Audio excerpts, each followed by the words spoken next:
retourner aux sources, de renouer avec son projet initial, qui était un projet réformateur, qui se voulait réformateur. Il se trouve qu'il a été en partie empêché du fait de maladresse politique d'une part, dans le cas des Gilets jaunes en l'occurrence, qui ont bloqué déjà une partie de ses efforts, puis crise du Covid, puis crise maintenant internationale. Mais on sent que Emmanuel Macron, il a quand même un ego très fort, très dimensionné, et il veut marquer l'histoire. Il veut lui marquer l'histoire à sa manière aussi. Et c'est à travers ses réformes qu'il voudra tenter de le faire. Ça vous a surpris ce timing comme ça ? D'abord, il y a eu quand même une brèche parce qu'on est en plein. Enfin, je veux dire, les spectateurs du monde entier sont rivés sur le cercueil de la reine depuis une semaine. Ça continue aujourd'hui avec la veillée de William et Harry et du roi Charles. Ça nous a un petit peu pas euthanasié, mais ça nous a un petit peu anesthésié, en tout cas, ce décès de la reine. Et puis tout d'un coup, on a eu le président Macron qui est arrivé et a dit voilà, une réforme, deux réformes, trois réformes.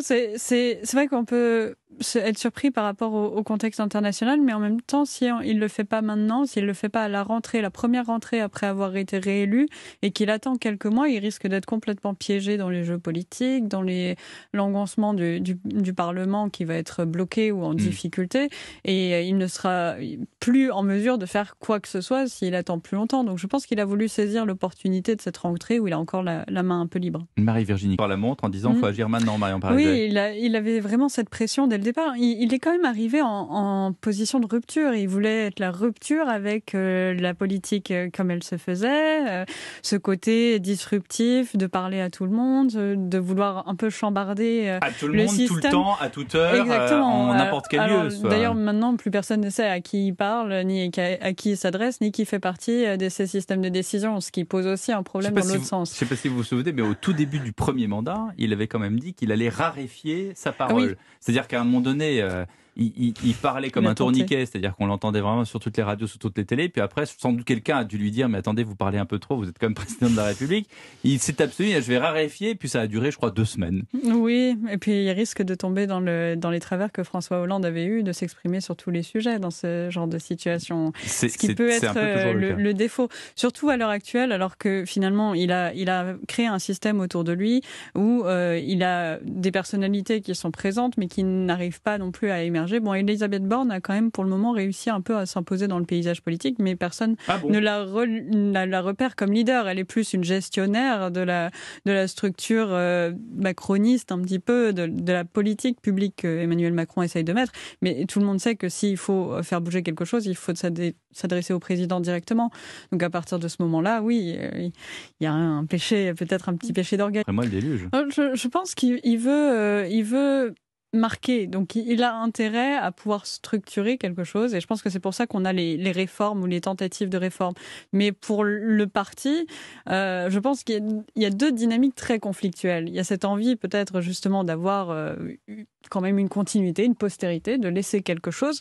Mais il y a son système de gouvernance qui va totalement en opposition de cet objectif-là, puisqu'il est extrêmement centralisateur. Les décisions ne se font pas de manière déléguée. Il y a beaucoup de têtes qui sont tombées au fur et à mesure. Il a pour lui, et c'est ce que disait très justement Catherine Ney encore ce matin sur Europe 1, c'est qu'il a pour lui le squelette de la Ve République, qui est un peu bâti mais pour comme lui ça. seul. Mais pour lui seul et pas pour son parti. Donc c'est pour ça qu'il peut tout à fait continuer à gouverner. Il peut faire son 2e mandat avec peu de difficultés, on va dire, parce que mais autant il y a une fonctionne. constitution de la 5e. Mais derrière lui, qu'est-ce qui restera de renaissance, de son parti politique, de ce qu'il aura essayé d'agréger autour de lui. Au final, l'agrégation des différents mouvements qui composent Renaissance, parce que derrière ces différents mouvements au Parlement, c'est pas un seul bloc unique, ça ne tient que grâce à Emmanuel Macron. Et on le voit bien quand on voit les bisbilles entre les différentes tendances, très droitières, avec Darmanin, beaucoup plus à gauche, avec des députés qui aujourd'hui essayent d'exister aussi. En tout cas, vous aurez... Le climat, alors certes, rassemble sur l'objectif global où tout le monde voudrait que ça se passe bien, mais dans les faits, sur la manière d'y arriver, personne n'est d'accord. Et c'est bien ça la difficulté. Parce que c'est un sujet nouveau. Aujourd'hui, si on prend le groupe de la NUPES au Parlement, ils ont des positions qui sont globalement dans l'ensemble quand même très radicales et assez irréconciliables avec l'approche du gouvernement sur un grand nombre de points, même sur les questions du nucléaire, sur les questions de la radicalisation, surtout sur la question du nucléaire d'ailleurs, mais à plein de niveaux.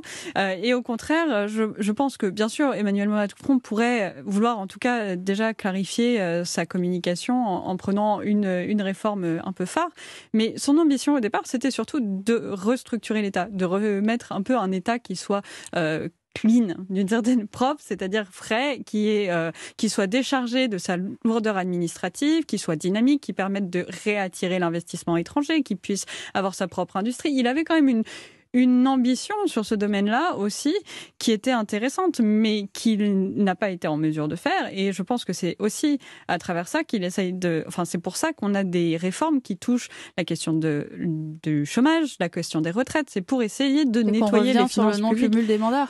C'est-à-dire qu'on veut tellement... on veut dire au contraire. Mais non, justement, c'était surtout sur l'administration, sur l'État, sur la structure de l'État, avoir un État. Et c'est aussi ça que les Français constatent. On va sans doute en reparler tout à l'heure. Mais là, quand on parle du malaise vis-à-vis de l'État actuellement, c'est de constater qu'on a des dépenses publiques qui sont énorme et une incapacité à avoir des services publics qui soient de qualité en face. Et c'est bien ça auquel aussi Emmanuel Macron voulait s'attaquer. C'était l'ambition, elle est noble. Derrière, le problème, c'est la mise en œuvre. Comment on fait en sorte que ce soit possible d'avoir un système qui soit viable sur le long terme, qui soit finançable, qui n'endette pas toutes les générations à venir de Français et qui ne soit pas finalement un boulet qu'on traîne à travers les générations, parce qu'aujourd'hui, c'est ça aussi que les gens attendent. Les gens sur le service public, ont l'impression... vous pourriez interroger des représentants d'autres pays qui vous diraient mais vous ne voyez pas le paradis dans lequel vous vivez. Oui, vous savez, c'est la phrase de Tesson.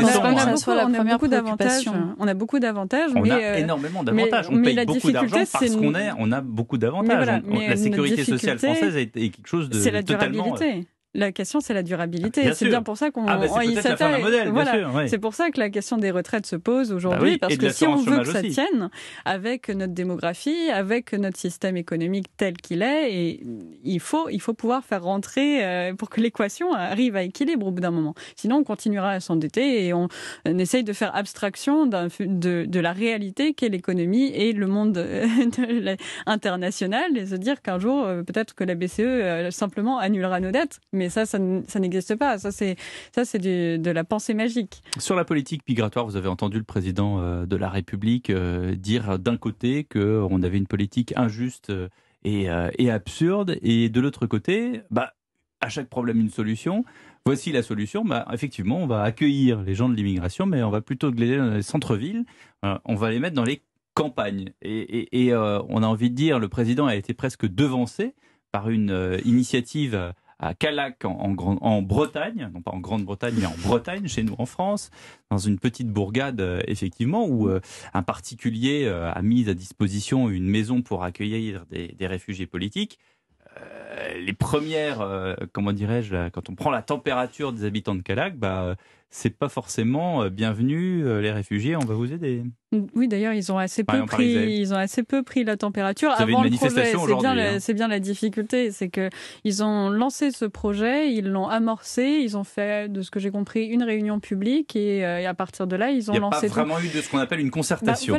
C'est le maire qui a décidé. On est dans un village qui fait, un village, c'est 2000 habitants. 2000 habitants, ça peut vite être vraiment bousculé par simplement 20, 30, 40, 50 personnes. Ça peut extrêmement rapidement changer un tissu social. Alors, il y a deux problèmes. Il y a la question de la logique. Pourquoi pas se dire on va pas garder en effet les réfugiés, parce qu'on ne parle pas de n'importe quel immigré, c'est notamment les réfugiés politiques. Notamment réfugiés politiques, mais on va les intégrer, on va éviter de créer des clusters, des groupes, d'aller alimenter finalement les territoires quasiment perdus de la République qu'on a déjà aujourd'hui, notamment en région parisienne, et on va plutôt avoir une approche où on cherche de l'intégration dans des structures peut-être plus locales, plus petites, qui sont plus à taille humaine. Mais le problème, c'est est-ce qu'il y a réellement de l'insertion ? Est-ce qu'il y a vraiment une démarche qui est faite pour favoriser l'intégration sur le long terme ? Et est-ce que les personnes qui sont intégrés ont une démarche, enfin, est-ce que les réfugiés en question vont avoir la démarche et de pouvoir s'intégrer sur le plan économique, sur le plan social, etc. Donc il y a ce plan-là, et puis il y a la question de la concertation. On ne peut pas aujourd'hui, alors que Emmanuel Macron se targue de vouloir faire des grands débats à tout va, avoir une initiative qui s'impose comme ça par le haut et qui vient en fait être vécue comme en effet un changement que les gens ne peuvent pas comprendre spontanément. Il faut pouvoir parler avec chacun, expliquer dans quelle mesure, sous quel cadre, avec quelles conditions, avec quel objectif à long terme. Sinon, en effet, on aura forcément une opposition en bloc de la population et c'est tout à fait normal. Marie-Virginie Klein, dans l'élection présidentielle. C'est une véritable menace aujourd'hui pour l'avenir, pour la postérité d'Emmanuel Macron, parce qu'il rentrerait dans l'histoire, effectivement, comme étant le dernier président avant l'extrême droite, ce qui n'est, je pense, pas son objectif, pour le coup. Et pourtant, il y a une vraie demande, en tout cas, de la part des Français, d'une politique qui soit menée à droite, de manière générale, et qui, aujourd'hui, en effet, se trouve plus en opposition. Finalement, Marine Le Pen, c'est un peu le dernier recours, parce qu'elle n'a jamais été au pouvoir. On se dit peut-être que finalement, si c'est elle, ça changera. C'est le dernier pari avant on ne sait pas quoi. C'est avant le chaos, finalement. Donc, ça va être une transition très complexe pour lui sur cette fin de mandat, de pouvoir assurer sa postérité et ne faire en sorte que finalement, on ne se retrouve pas dans une opposition au deuxième tour qui soit un candidat de LFI face à Marine Le Pen. D'autant qu'on ne comprend pas très bien, je parle sous votre contrôle à vous deux. C'est exactement ça au final, c'est cette question de l'absence de cap. Emmanuel Macron n'a pas de cap. C'est pour ça qu'on se trouve avec des politiques qui sont contradictoires, des annonces qui sont contradictoires à tout bout de champ. Dans le cadre de la question de l'immigration, on a quand même en France une grande naïveté sur le phénomène. On a une approche, en effet, pour le moment, sans doute plutôt du côté de l'humanité que de la fermeté, d'ailleurs, où on part sur... On est quand même globalement très ouvert comparé à des pays de l'OCDE comme le Canada, les Royaumes-Unis, qui vont être beaucoup plus sélectifs, tant sur même en Europe, le Danemark. Ah oui, même en Europe. Danemark, il dit non. Sur le type d'immigration, c'est-à-dire sur la capacité à s'intégrer, que ce soit sur le plan économique et sur le plan culturel.